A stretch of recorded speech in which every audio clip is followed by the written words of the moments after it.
Bismillahirrahmanirrahim. Assalamualaikum warahmatullahi wabarakatuh. Kembali lagi dengan saya Ulfa Hoironisa dalam mata pelajaran Sejarah Indonesia kelas 12 ya. Nah, kali ini kita akan masuk di bab 6, yaitu tentang peran Indonesia dalam perdamaian dunia atau peran Indonesia dalam panggung dunia. Nah, di sini ada 3 sub pembahasan. Yang pertama itu ada landasan politik luar negeri bebas aktif.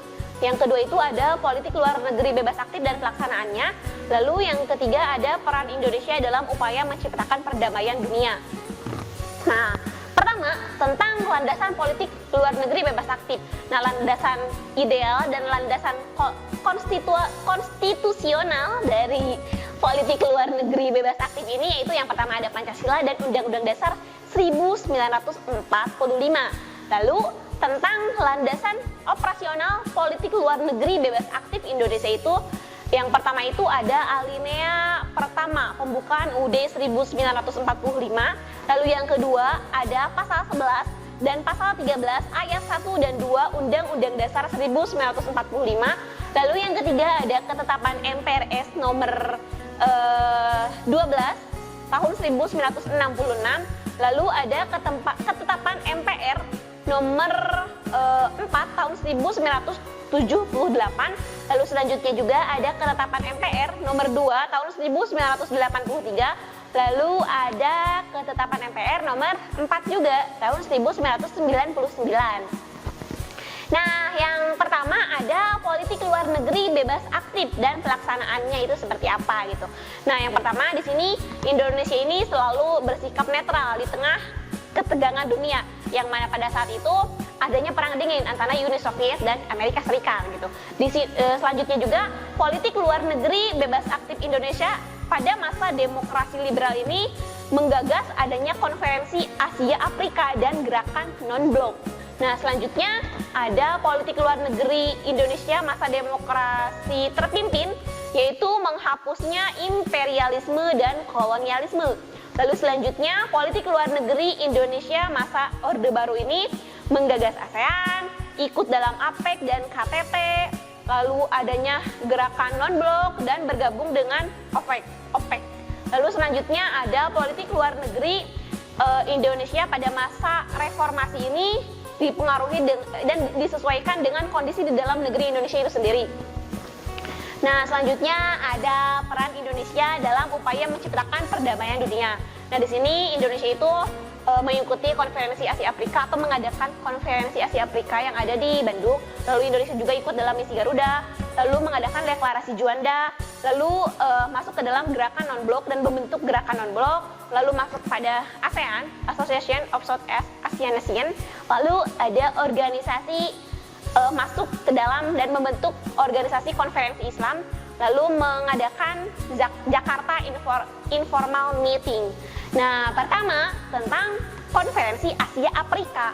Nah, pencetus dari konferensi Asia Afrika ini yang pertama itu adalah Sir John Katelawala yang berasal dari Sri Lanka, lalu ada Ali Sastro Amijoyo yang berasal dari Indonesia, lalu ada Jawaharlal Nehru yang berasal dari India, lalu ada UNU berasal dari Bima, dan Muhammad Ali Jinnah yang berasal dari Pakistan.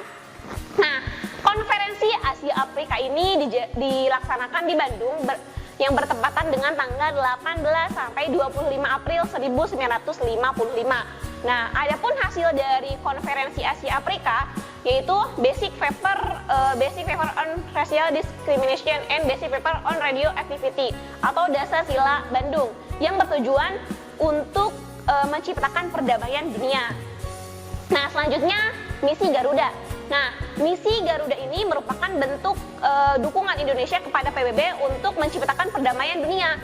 Lalu misi Garuda ini juga bertugas sebagai Peacekeeping Force atau pasukan pemelihara perdamaian.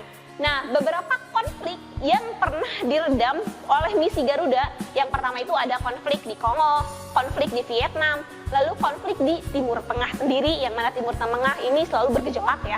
Lalu ada konflik di Kamboja dan konflik di Bosnia. Nah, misi Garuda juga melaksanakan kegiatan amal yaitu seperti kegiatan amal, pembangunan dan perbaikan fasilitas umum, pengobatan serta pendidikan bagi anak-anak di sekitar wilayah konflik tersebut. Nah, selanjutnya ada Deklarasi Juanda. Nah, Deklarasi Juanda ini merupakan usaha bangsa Indonesia untuk mempertahankan batas wilayah laut Indonesia. Lalu pada tanggal 13 Desember 1957, pemerintah Indonesia ini mengeluarkan sebuah pernyataan yang dikenal dengan Deklarasi Juanda. Nah, dalam Deklarasi Juanda ini, batas teritorial Indonesia ini menjadi 12 mil yang diukur dari titik terluar pulau-pulau di Indonesia gitu. Laut ya, ini tentang laut. Lalu Undang-Undang Nomor 4 tahun 1960 ini berbunyi tentang perairan Indonesia yang memperkuat adanya Deklarasi Juanda. Nah, selanjutnya ada gerakan non-blok. Nah, gerakan non-blok ini ada karena adanya perang dingin gitu. Nah, perang dingin pasca Perang Dunia II ini melatar belakangi adanya gerakan non-blok gitu. Dan pada tanggal 5 sampai 12 Juni 1961 diadakan pertemuan antara negara-negara non-blok di Kairo, di Mesir. Nah, pemrakarsa dari gerakan non-blok ini adalah Soekarno dari Indonesia, lalu Joseph Broz Tito dari Yugoslavia, lalu ada Gamal Abdul Nasir dari Mesir, lalu ada Wamer Rumah dari Ghana, dan ada Jawaharlal Nehru dari India. Nah, selanjutnya dilaksanakan konferensi tingkat tinggi atau KTT gitu. Dan GNB ini, gerakan non-blok ini pertama kali diadakan pada 1 sampai 6 September 1961 di Beograd, Yugoslavia. Selanjutnya ASEAN, Association of Southeast Asian Nations gitu. Nah, ASEAN ini merupakan kerjasama antar negara di kawasan Asia Tenggara yang terbentuk karena perasaan senasib sebagai bekas negara jajahan yang pernah dijajah. Lalu ASEAN ini terbentuk pada tanggal 8 Agustus 1967 dan ASEAN ini secara resmi dibentuk itu setelah adanya penandatanganan Deklarasi Bangkok. Dan di sini ASEAN ini memiliki 3 pilar. Yang pertama itu ASEAN Political Security Community, yang kedua itu ASEAN Economic Community, dan yang ketiga itu ASEAN Socio-Cultural Community. Nah, lalu selanjutnya ada OKI atau Organisasi Konferensi Islam. Nah, pembentukan OKI ini dilatar belakangi karena adanya peristiwa pembakaran Masjid Al-Aqsa di Yerusalem pada 21 Agustus 1969.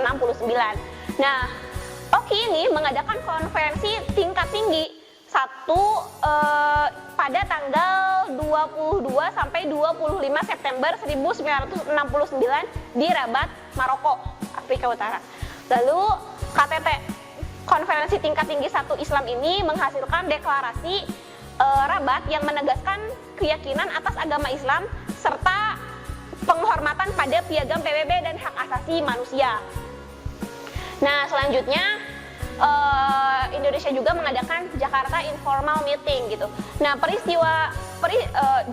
Jakarta Informal Meeting ini dilatar belakangi karena adanya peristiwa penggulingan kekuasaan dari pemerintahan di Kamboja pada tahun 1975 dan perang antara Kamboja dan Vietnam pada tahun 1979.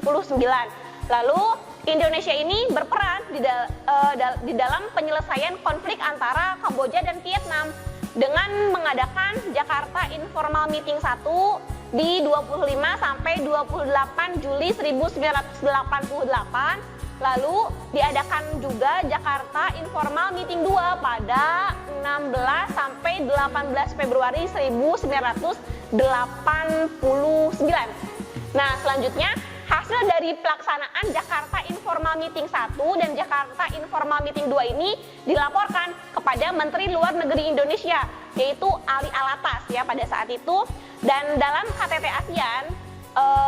ASEAN di Brunei Darussalam pada 1989 dilaporkannya. Lalu, keberhasilan Indonesia dalam mengadakan Jakarta Informal Meeting 1 dan Jakarta Informal Meeting 2 ini semakin meningkatkan kepercayaan negara-negara ASEAN terhadap Indonesia. Nah, baik, untuk materinya dicukupkan sekian. Wabillahi taufiq wal hidayah. Wassalamualaikum warahmatullahi wabarakatuh. Kunjungi sosial media lainnya seperti website kami di pkbmalfata.com, Facebook PKB Malfata Mananjaya, Instagram PKB Malfata Official. Dan terima kasih telah klik video ini. Jangan lupa like, comment, share, dan subscribe untuk menunjukkan dukungan kamu terhadap channel ini.